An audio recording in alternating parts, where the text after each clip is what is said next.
us the intel about the next generation of Bulldogs.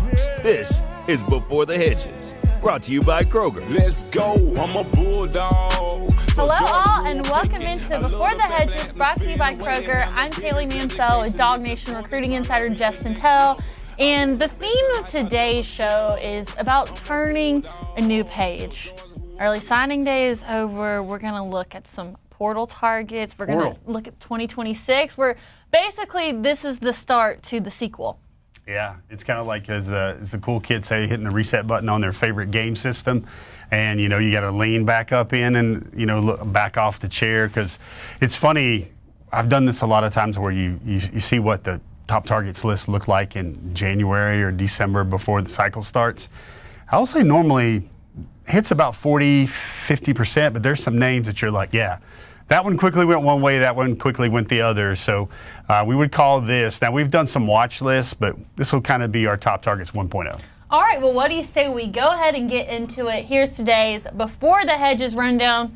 Georgia's got a new QB1, and there are 5 things that we think you should know about Georgia's newest starting quarterback, Gunner Stockton. Then there you have it. The portal is open. Who are those top portal targets from Georgia that could fill out that signee class? Then it's going to be the red carpet debut of the 2026 class breakdown, where we'll show you the current commits in the 2026 class and those top targets that Georgia's going to be going after over the course of the next year. And then we're going to wrap it up with Mansell's details, where we'll show you some viral plays from those that are already signed in the 2025 class. And then we're going to have some information about the Georgia High School Football State Championships that will be coming up next week, and all the dogs and top targets that will be participating in those games in which you can watch. All right, let's go ahead and start with Gunner Stockton. We're going to tell you the 5 things that you need to know, and we're going to do it quick 5 style.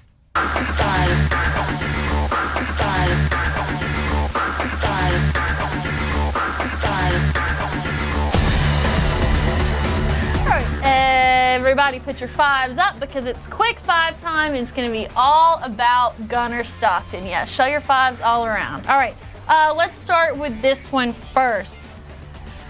Gunner is like the coolest name for a quarterback in the history of ever, but it does have a pretty cool backstory to it as well. Yeah, so this is the story that I started writing about. I looked it up. My first story about Gunner was 2020.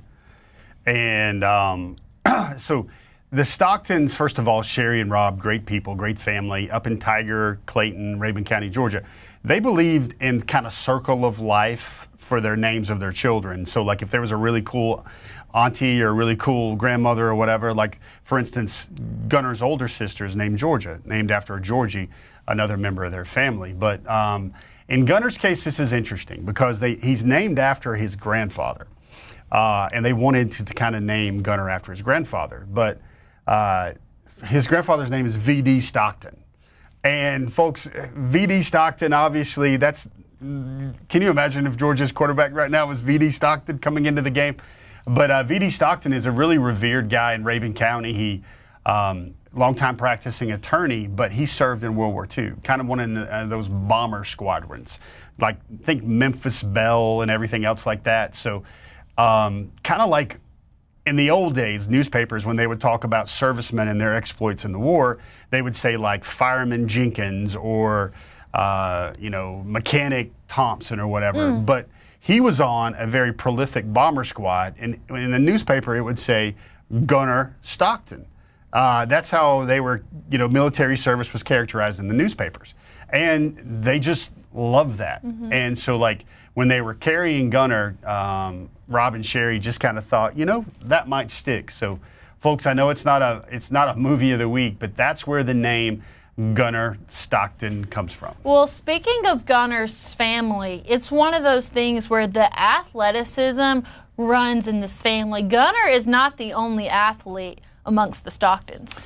Yeah, so it's a lot to look at here because first of all, Kaylee, a lot of people are going to say Gunner is like the typical Georgia quarterback. What I mean by that is he asked for cattle once when he was in high school for Christmas. The pride of Northeast Georgia. He had one of these things is he loved his family had a car dealership in town, but he drove his grandfather's truck. and that thing had like 290,000 miles on it. And one of the things he also did, besides asking Santa for cattle, is he had a CB radio in his car. Like, they still had cell phones. They were still flip phones. They were still real phones back in 2021, 2020 in Rabun County, Georgia. But he wanted a CB radio. That's how him and his friends talked to their other friends. So if that doesn't give you a sense of Gunner and the hometown roots, well, his family roots are just dripping in athletics. Rob kind of believes in that old school way of when you're trying to find the woman you want to date in college, you go to the basketball gym and you try to find the prettiest one in there. Mm-hmm. And that's kind of what he did with his wife, Sherry. She played at Erskine College, and she was one of those, at the time, really good basketball players, showed up on the all-time leaderboards and everything else like that. So Mom plays basketball. Dad, who was once the defensive coordinator at Rabun County, is still considered one of the greatest defensive backs ever at Georgia Southern. He's in the Hall of Fame there at Georgia Southern. Oh, there's also an older sister. We mentioned Georgia earlier. She was a scholarship basketball player at Presbyterian College. She could hoop a lot. So you've got a family of athletes here behind one Gunner Stockton. So the first time I ever covered Gunner Stockton, when he was at Rabun, it was his senior year. He was already committed to Georgia. And I remember the narrative being pushed alongside him was that he had ties to Mike Bobo's father. Yep, and that's another good thing. So Mike Bobo's father, George, was coaching in Rabun County when Gunner was coming up. And George ended up Gunner's quarterback coach from like the time he was like third grade, elementary school. I remember George telling me a story about how Gunner was already throwing the ball like 40 yards when he was in the third grade, like 30, 40 yards when in the third grade. That's pretty good, considering there's some quarterbacks in the SEC that can only throw at 55. And, Gunner had that hose back then. So, you got to look at that family tie right there, because it would pay off, because the Bobos have known Gunner for the longest time. And it was almost to the point where, some people looked at that and they kind of wondered if Gunner Stockton would be the next kind of Aaron Murray for Mike Bobo in his career. So I was on social media following the SEC championship win. I love seeing what the national media and just fans in general have to say. And I came across this TikTok, and it was from a Texas fan. And it said, Georgia hiding five-star quarterbacks. Like, Gunner Stockton's not just some guy they plucked off the sideline. Like, he was a five-star quarterback that shattered tons of Georgia high school football passing records, defeating players like Trevor Lawrence and Deshaun Watson. So even though there's not much tape and he hasn't gotten that much playing time up until this point, I mean, this is an experienced kid who knows how to win. I mean, and the other thing, Kaylee, look at those sharp uniforms there at Rabun County. He went head-to-head one year his junior year, I believe, against Brock Vandegrift, the five-star Georgia quarterback commit at the time. And Rabun County won that one. He beat a lot of teams. I think, Kaylee, at one time he was a five-star, then he floated down to a four-star because he just simply didn't do camps. He didn't do camps. He didn't do Elite 11 because he did not want to miss any team practices, any team workouts, or anything like that. And, this was a time, we mentioned the connection to Bobo earlier. There was a time there when he was committed to South Carolina. That's when Will Muschamp was the head coach at South Carolina, but that's when Mike was the offensive coordinator at South Carolina. Mm-hmm. So when Muschamp got fired, that kind of opened the door up. And we mentioned the stats. Kaylee, he had like 100. I think he had 111 touchdowns in his first 2 years of high school football. He finishes his senior year, folks. You'll never see this again. 55 touchdown passes, 1 interception. He also ran for 15 scores his senior year. And like the year previously, he went for 26 scores on the ground. So he was really using his legs a lot. I believe the final number is somewhere around 180 career touchdowns in high school right there. But I want to go back to that senior year stat, Kaylee, because that's 70 touchdowns he put on the board. I wish you guys could see Kaylee's face right now. 70 touchdowns he put on the board in high school against 1 interception. That TD to interception ratio, I don't know if we'll ever see that again. Of course, people will say, hey, it's 2A football, but a lot of those highlights you saw right there was Gunner and his Rabun County team in his senior year going against a really strong Thomasville team. And they did play some good teams whenever they can at Rabun. It's just that this is another crazy stat, Kaylee. You're going to say shut the front door when you hear me say this, Kaylee. There's at least 12 instances in his high school career. I was looking back through all my old stories where he had at least 7 touchdowns in a game. Wow. Like his average high school game was about 5 touchdowns. So you know this guy's wired for success. This guy's been there and done that in Georgia high school football. And another thing about Gunner, all the players I've ever been around, Kaylee, I was there at the All-American Bowl out in Texas. I was there at 7-on-7s. When Gunner arrives, it's like magnetism. Mm-hmm. People just hang out with him. And it's not that Gunner's telling cool jokes or making everybody laugh. He's just a really good, solid dude, and everybody appreciates his principles, what he stands for, how hard he works. And that happened at the Army All-American Bowl and back in 2022 when, like, there are people from all over the country that were playing with him that week. And then, like, you talk to those guys that were there in San Antonio, and they were like, love Gunner. Gunner's my guy. That's my guy. And they'd only known him for a couple days. Mm-hmm. That's just Gunner Stockton. One of the things that we talked about last week on our signing day special show, if you haven't watched it, you can go back and find the entire 2025 class breakdown. But it's the fact that when there's kids in the state of Georgia that commit to the University of Georgia, there's a greater sense of loyalty there because chances are you grew up a fan, you've been around it the whole time, and even though he was committed to South Carolina at one point, I think this principle still applies to Gunner Stockton, and that's very evident in comments that he made about committing to the University of Georgia. Here's Gunner for more. I guess Georgia is the final choice here for you, right? Oh, yeah, absolutely. I'm done. Why is that? Georgia's where I'm going and where I'll graduate. Where I'll graduate. Yeah, so in this era, and we're going to do transfer portal stuff in a minute. Yeah. You got to remember, at the time, Carson Beck was there, Stetson Bennett was there, Brock Vandegrift was committed there. So, like, at the time, the question was like, okay, he'll go to Georgia, but then if it doesn't work out and if he doesn't play, where will this prolific quarterback go? And I think that, Kaylee, it still resonates with me today, but I think that's the most 1985 or 1995 answer you've ever heard. He says, I'm going to go to Georgia and I'm going to graduate from there. And that shows that he's not thinking 1 year, 2 year, 3 year. He's thinking, I'm going to graduate from Georgia. I'm going to handle my business there. And that's what he's committing to. He almost told me, like, when he had decommitted from South Carolina, Kirby gave him a call or Georgia reached out. And it was like, he said he was just the same old Kirby. He said it was the same warmth. He says, you're still my quarterback. I've still got a spot for you. And, like, Gunner told me at the time, he said, I almost felt bad if I didn't want to go play for Kirby because of all the attention he'd show me when, and listen, this is a very family-oriented, very simple kid. He doesn't tweet. He's not on the social media. He doesn't like all the recruiting aspect. So he felt quite happy with going to co-play for Coach Bobo at South Carolina. And when that door shut, he opened up, the other door opened up, and he was like really quickly, within a couple of weeks, couple of months, was already committed to Georgia because that was his second choice. Yeah, well, you can just even tell by the look on his face in that interview just how ecstatic he seems to be a part of a program like Georgia. So we are very, very, very excited to see what this playoff road holds for Gunter.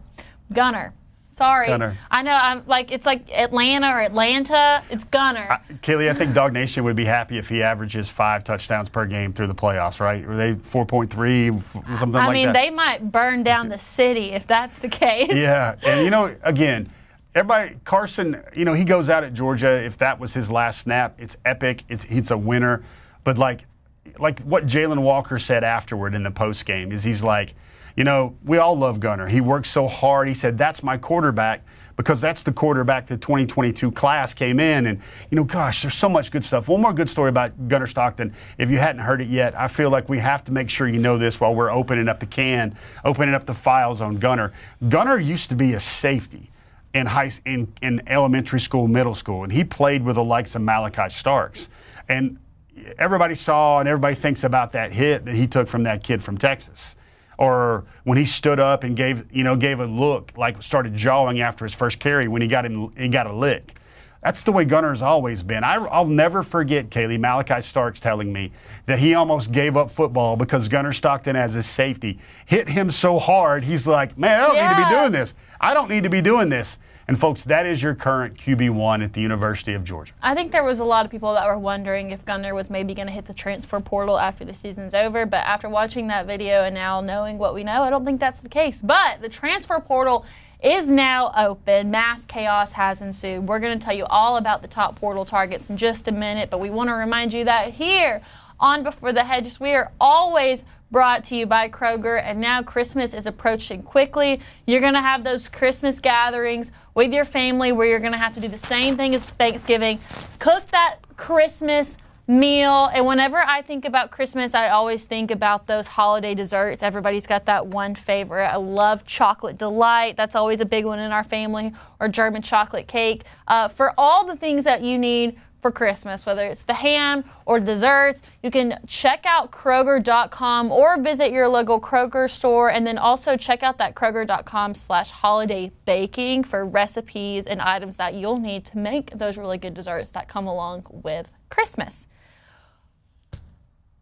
You end the SEC championship, you have like 2 seconds to take a breath, and then the transfer portal happens. This is our transfer portal top targets.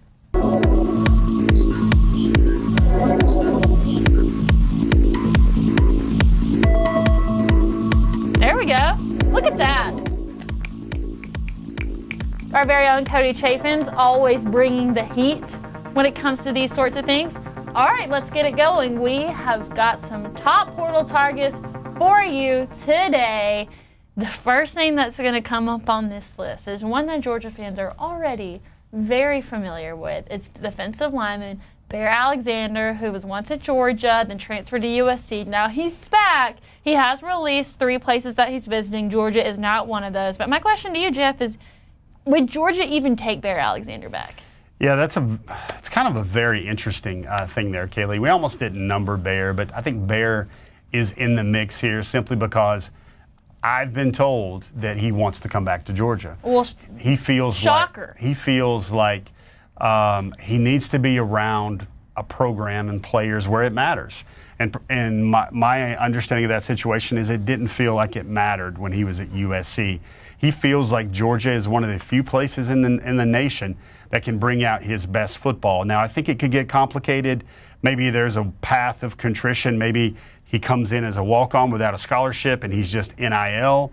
But there's still a connection there where, hey, it didn't end rosy with Georgia by any means with Bear. But I think both sides can probably admit where they were wrong in certain areas and maybe a little too proud in certain areas and in some cases. But there's the feeling there in Bear's camp that he feels like his best football would be pulled out of him at the University of Georgia. Of course, this is Oregon's another school to look at there. You see SMU, you see other schools involved there as well, Texas. But the feeling there with Bear is that he definitely knows that the guys he would be around at Georgia would push him to find his best football. So that's kind of one to monitor.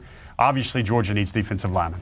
Yeah, and that's a common theme that we're going to see on the list of top portal targets is a lot of these are by position. You've got your wide receivers and the defensive linemen. When it comes to wide receivers on this page, you have Eric Rivers as well as Eric Singleton Jr., the standout wide receiver from Georgia Tech. That's kind of a theme that we're going to see within the top portal targets is specifically by position. But in looking at the list, the one that stands out to me is one that you and I discussed last year, which is Williams Nwaneri, who was the 5-star edge out of Missouri. That was a massive get for Missouri at the time, but now he's leaving, and that suddenly opens up a lot of eyes. Yeah, so Kaylee, a lot of this is happening so fast. If we had to, when we were putting this graphic together earlier today, probably when I needed to see names in the portal before I put it on one of our Before the Hedges graphics. But Dylan Lonergan at Alabama, he's reportedly now going to come out of the portal. Former Brookwood Bronco, gave Georgia a lot of interest right there. I think Dylan's a name that Georgia would at least take a good look at. And he's not even on our graphics. Sadir Mitchell, another former 5-star out of Bergen Catholic in New Jersey, currently at Texas. Now he's putting his name in the portal. If you look at all those names in the graphic, I think there's 3 priority areas to look at, and that's Georgia's going to really try to find wide receivers, especially ex-wide receivers. They're really going to try to find defensive linemen and also the safety position as well. They're wanting to find really impactful safeties because, Kaylee, we must make sure we stress this, that the portal giveth and the portal taketh away, because I think Georgia's going to lose a couple of linebackers. They're going to probably lose a couple of DBs. They're going to lose defensive linemen. We've already seen John Jarrett go into the portal as well. So I think when it's all kind of counted up, you're going to see maybe 15 scholarship Bulldogs that hit the portal. So Georgia's going to have to offset a lot of the NFL draft attrition with their current signing class, but then also mix in some of these portal guys. All right, let's look at our top 6 portal targets for the class of 2025. All right, there you have it again. 2 safeties on there. Zachariah Poyser, who's currently or previously at Jacksonville State, and Jalen Stroman, who was at Virginia Tech. I'm with you with Dan Jackson gone, Malachi Starks gone. You're going to need another safety. Yeah, so Stroman's really interesting because he's been a multi-year starter at Virginia Tech, but he was hurt for most of this year. I believe he had a collarbone injury. But when he started out this year before the injury, a lot of NFL draft gurus thought he was like a day 2 pick. So that's a guy that can certainly help Georgia. Fernando Mendoza, this is a guy, the quarterback here out of Cal. He just jumped into the portal after a pretty strong year. And, you see these names.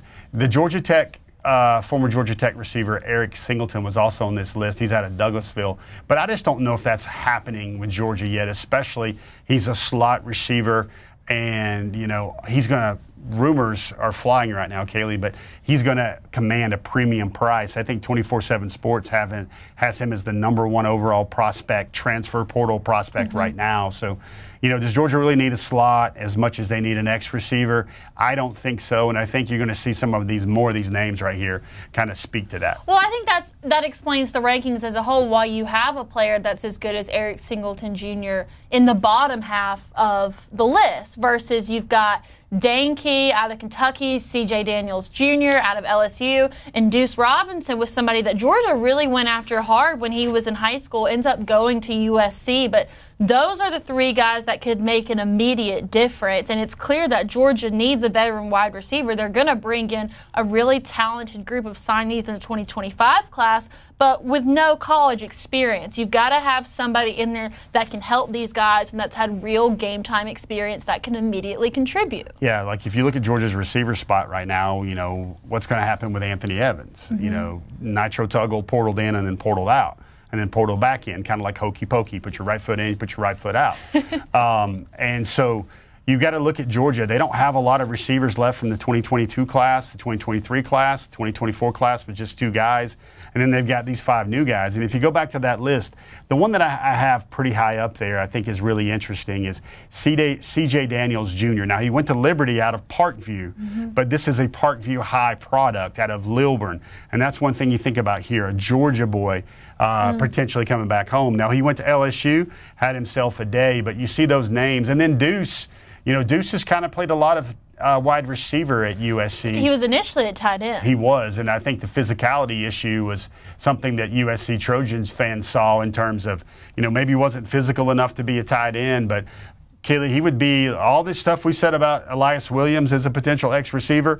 It all applies here to Deuce Robinson as well. 6'6", big catch radius, and already used to catching a lot of balls. I think he caught 5 touchdowns this year for USC. So those are our top portal targets, but now it's time to roll out the red carpet, get your popcorn ready, and get seated because we're going to do the debut of the 2026 class breakdown and the 2026 top targets. Do you have anything to say before we get to it? This is a class with certain needs. Before we get into it, I'll say that Georgia's got to get a quarterback. I think they're going to look at 2. You'll see that on the list. But running back becomes a premium in this class, and also still the offensive and defensive lines are areas that Georgia's going to look at. And again, they went heavy in the cornerback market in 2024 with the elite guys. And then I think they'll do that again in 2026. All right. Well, why don't you say we go ahead and get into it. This is our 2026 class breakdown. Oh, my gosh. It's so weird to look at. It's so empty. I had to adjust the sizes of everything. So let's start with the 4-star wide receiver, Vance Spafford, California kid, came to visit Georgia, immediately knew, like, okay, this is where I want to go. And then you have the 4-star tight end, Lincoln Keys. No surprise, there's already a tight end on the board. It's the Todd Hartley special. You know, Kaylee, this is what's weird. It's so barren and it looks unconventional. It's a blank canvas. But like also, what in the world is Georgia doing with a top 60 receiver already on the board? But that's what Vance Spafford is.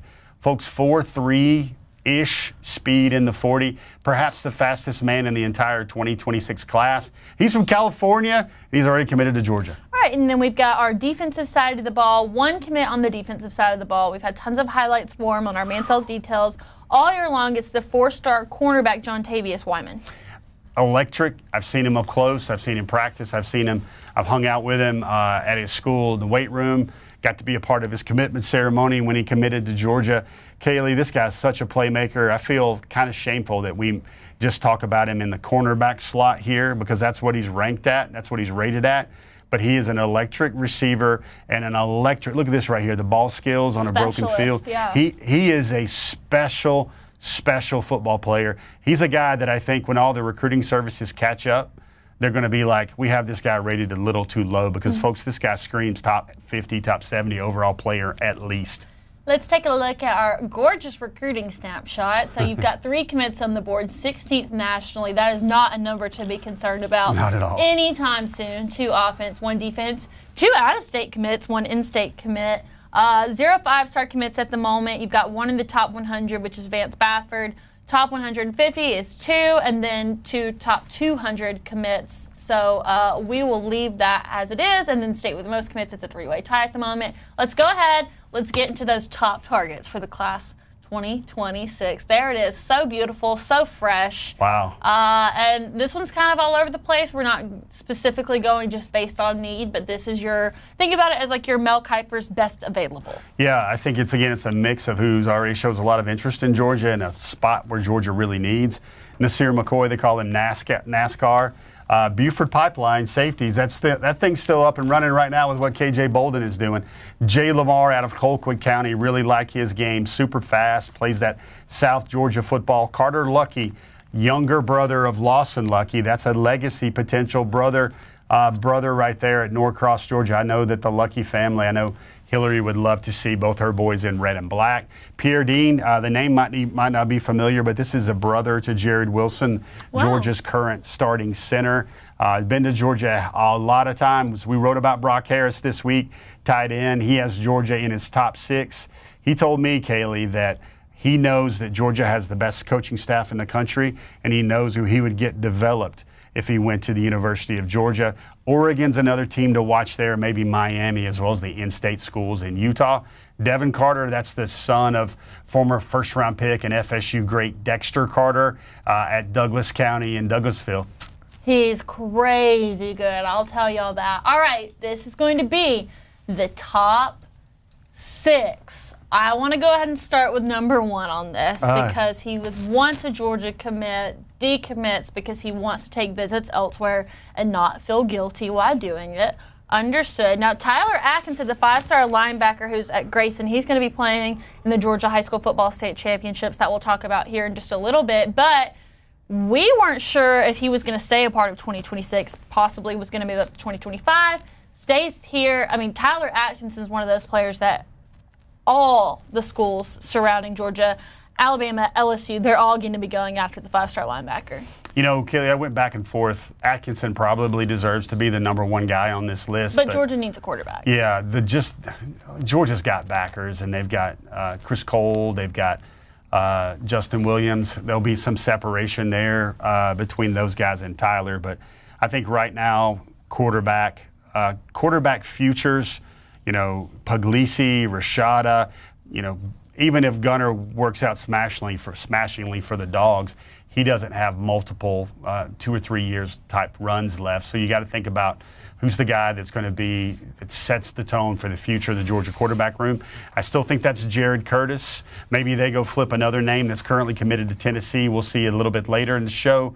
But for me, Curtis just won a state championship out of Nashville Christian. Mm-hmm. He was named Mr. Football for his classification in Tennessee. He had two passing touchdowns, 4 rushing touchdowns in the state championship game as well. That's a 6 TD Gunner Stockton type game right there. 6'3 plus 220 pounds, prototype size. I think it has to start with Jared Curtis, especially because his mother says, I still think he's got Georgia in his heart of hearts.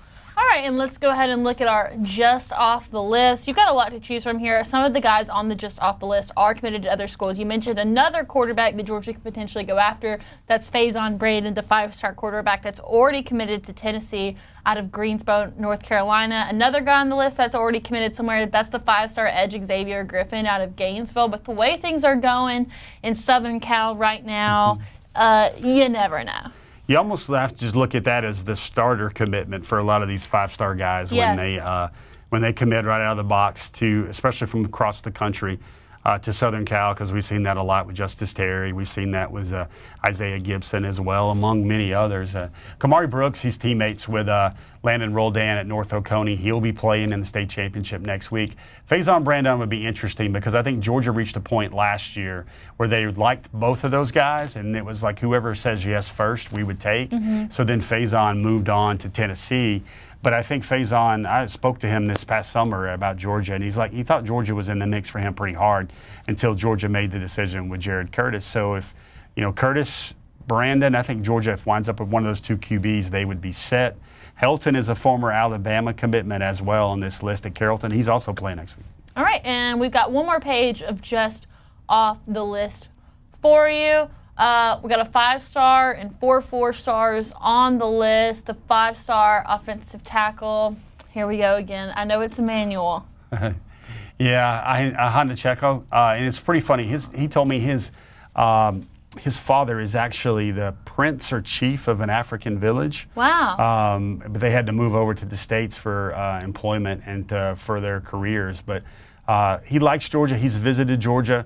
We saw earlier on that list Ekene Ogboko. That's the younger brother of Nnamdi Ogboko. That's probably the ideal tackle, along with Jackson Cantwell, the #1 tackle in the country, who's visited Georgia a lot, has a lot of great things to say about Georgia. But that's another name to look at for tackles. Because, Kaylee, one thing we've seen in the past couple of cycles for Georgia is they don't have that 5-star offensive tackle like they were accustomed to with Matt Luke and Sam Pittman. So, getting one of those 5-star offensive tackles, folks, it makes a difference. Look how Monroe Freeling played against Texas in the SEC championship game. And notice how the final 4 on this just off the list, all in-state kids. You've got Carrollton, Bowden, Decatur, Warner Robins. I feel like Georgia's going to make a big push again for in-state commitments. Correct. That's a good way of looking at it. Sometimes when I look at just off the list, I sometimes already putting this together because I know Georgia's strategy is all things are equal, kind of look at the in-state kid first.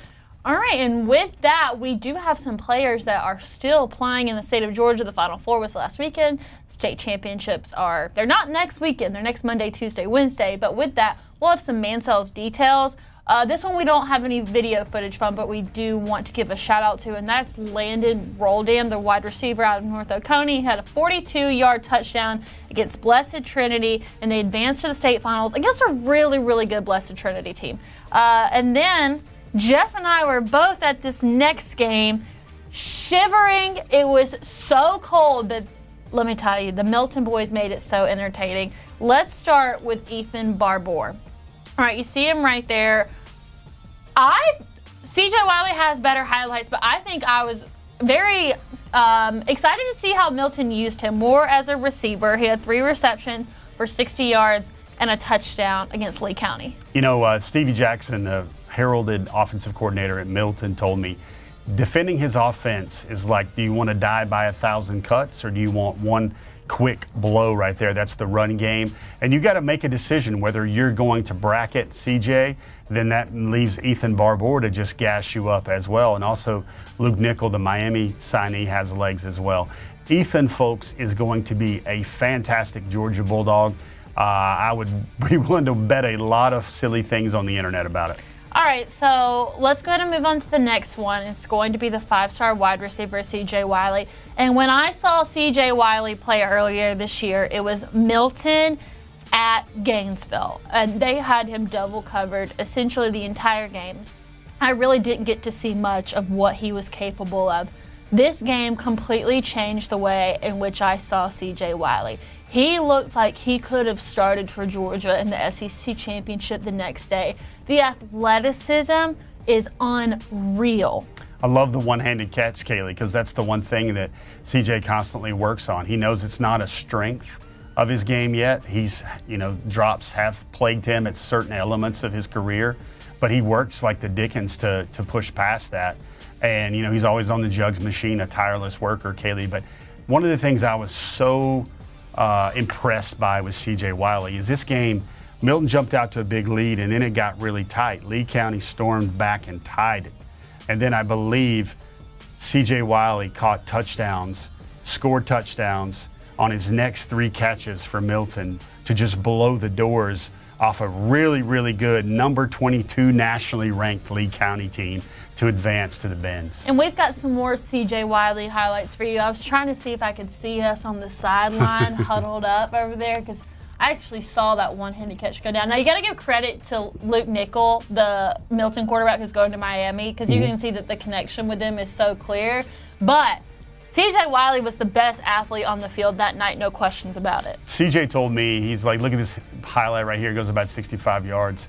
And he had some coverage he had to get past. But, he makes the score right here, and then he points back at his quarterback, and he's like, yeah, man, appreciate that. Just giving a shout-out, acknowledging the ball that came from Luke Nickel. And again, 6'4", 200 pounds, 4'4", 10'6", 10'7", speed in the 100.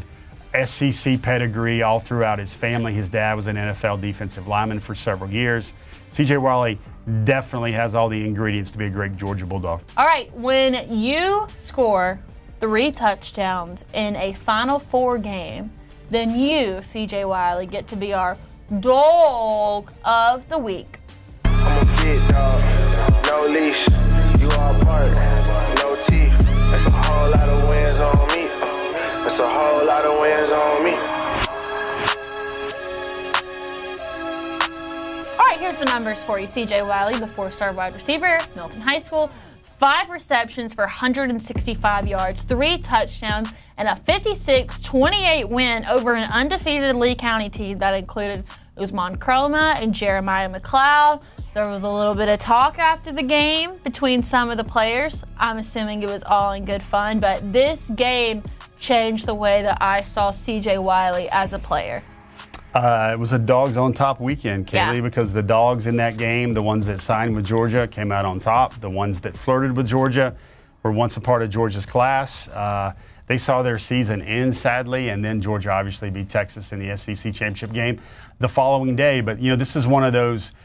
C.J. Wiley had a prolific year last year. I believe he had 70 catches, 1,480 yards, 15 touchdowns. Terrence Edwards was his wide receiver coach back then. And he still mentors him, still trains, works with him today. And it's a very deserving Dog of the Week because C.J. Wiley, for the first time since he's been committed to the G, now that he's signed with the G, gets that very, very coveted Dog of the Week. All right, and C.J. Wiley will be participating in the GHSA State Championships along with a few other dogs and some top targets. So we're going to go through the schedule with you. It's going to be Monday, Tuesday, and Wednesday of next week. All games will be played in Mercedes-Benz Stadium. I'm not going to call out the TV station, but you can watch it on television. Okay, so let's just go ahead and get right into it. So the 7 p.m. game on Monday, December 16th will feature Marist at North Oconee. Now, Landon Roldan goes to North Oconee, but I would encourage you to watch this game in general just because Marist is such a hard team to play against. They run that triple option style offense, take a lot of time off the clock. They're a really hard team to beat, but if there's anyone that can do it, it's North Oconee, and you can get a great look at the 4-star wide receiver, Landon Roldan. That's the Georgia signee, but the 4 o'clock game also has Caden Prothrow. He's a top 50 overall prospect in the country. I believe he's a number 1, number 2 tight end in the country for some folks.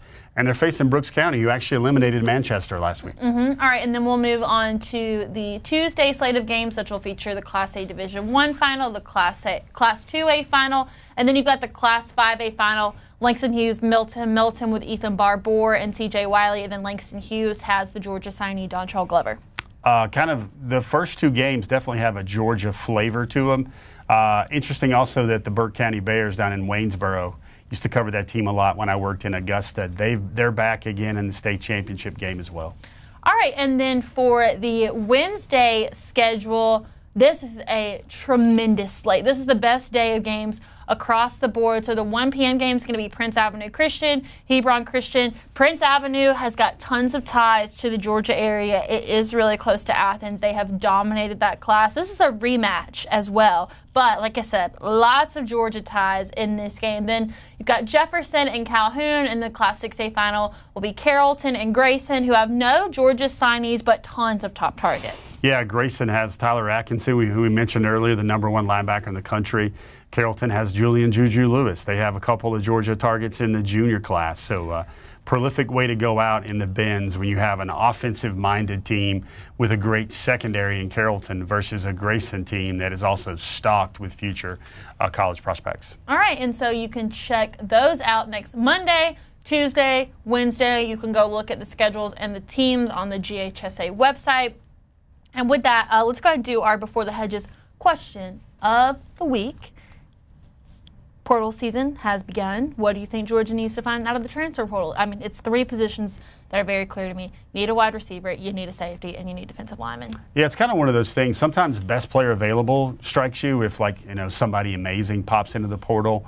Like, okay, we didn't need a running back, but we need that running back type of thing right there. But, I think quarterback is what people will wonder about. But for Kaylee nailed it. If you were watching the show, caught our show a little bit earlier, one of the things we stressed is Georgia needs safeties and Georgia needs defensive linemen. Probably 2A, 2B with the #1 thing, got to get those X-receivers, got to get those veteran guys in the portal. Like, think about how good this Georgia offense would have been if Ra Thomas and both Colby Young were still functioning members of the program. You've got 2 X-receivers right there. Maybe some bad decisions were made, but cost them because those were guys in the portal that Georgia brought in to kind of offset the players that didn't stick around, that weren't a part of the team in the 2021, 2022. Guys like Jackson Meeks, C.J. Smith, Denylin Morissette, Tyler Williams, the list goes on and on. But Colby, I think, would have really helped this team in the stretch run. And you just got to get those portal guys because, think how good Georgia has been with guys like Dominic Lovett and London Humphreys. It seems like that's Georgia's forte of late. Now, they're restocking in the 2025 class, but they've been portal kind of dependent at wide receiver. Okay, I've got my own question of the week for you.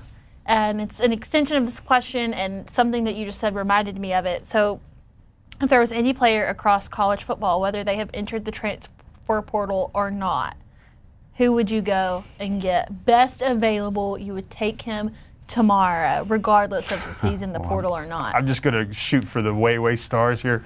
Kaylee, I think if Ohio State doesn't at least get to the semis or the finals, I don't know if Ryan Day will return at Ohio State. And if Ryan Day? Yeah, if there's roster upheaval there, if there's program turnover, Caleb Downs maybe? Feeling that you might say Caleb Downs. I mean, if you could take anybody show up in the portal, Georgia's biggest need would be a safety. I think that would really work. If you could also say that Georgia could get like a future nose that looks like he's bound for the NFL in 1 more year, I think those would be the ideals. Or I mean, Kaylee, I guess you could obviously say an epic quarterback would hop into the portal as well. But I think the main thing with Georgia, they need a guy for the front.